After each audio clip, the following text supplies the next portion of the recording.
ঈদের দিন সকালে পোলাও বা খিচুড়ি দিয়ে খাওয়ার জন্য এই চিকেন ভুনাটা আমি করে থাকি।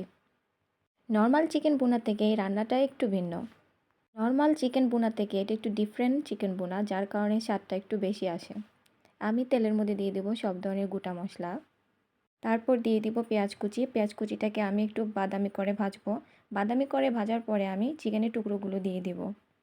চিকেনটা দেওয়ার পরে একটু নাড়াচাড়া করে এতে আমি দিয়ে দিব পেঁয়াজ বাটা। এখানে আমি একটা পেঁয়াজ বেটে নিয়েছি। একটু নাড়াচাড়া করে দিয়ে দিব আদা বাটা, দিয়ে দিব রসুন বাটা।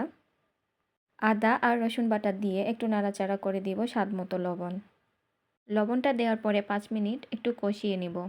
লবণ দেওয়ার পরে চিকেন থেকে পানি উঠে আসবে। এখানে আমি একটা গুঁটো মশলা ভালো করে ভেজে গুঁড়ো করে নিব। তার আগে আমি মরিচ গুঁড়া, হলুদ গুঁড়া, জিরা গুঁড়া, ধনিয়া গুঁড়া, কারি পাউডার দিয়ে চিকেনটাকে আরও 5 মিনিট কষিয়ে নিব।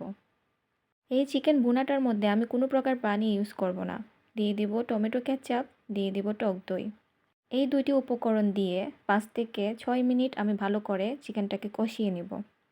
5 থেকে 6 মিনিট কষানোর পরে দিয়ে দিব লিকুইড দুধ। এই ক্ষেত্রে আপনারা গুঁড়ো দুধটাও ব্যবহার করতে পারেন। ঢাকনা দিয়ে ঢেকে দেব 10 মিনিটের জন্য। 10 মিনিট পরে দিয়ে দিব ফালি করে রাখা কাঁচামরিচ আর ওই যে ভেজে রেখেছিলাম গুঁড়ো মশলা, সেই গুঁড়ো মশলাটা দিয়ে দিব। রেডি হয়ে গেল ডিফারেন্ট স্টাইলে চিকেন ভুনা। কেমন লাগলো জানাবেন সবাই। আসসালামু আলাইকুম।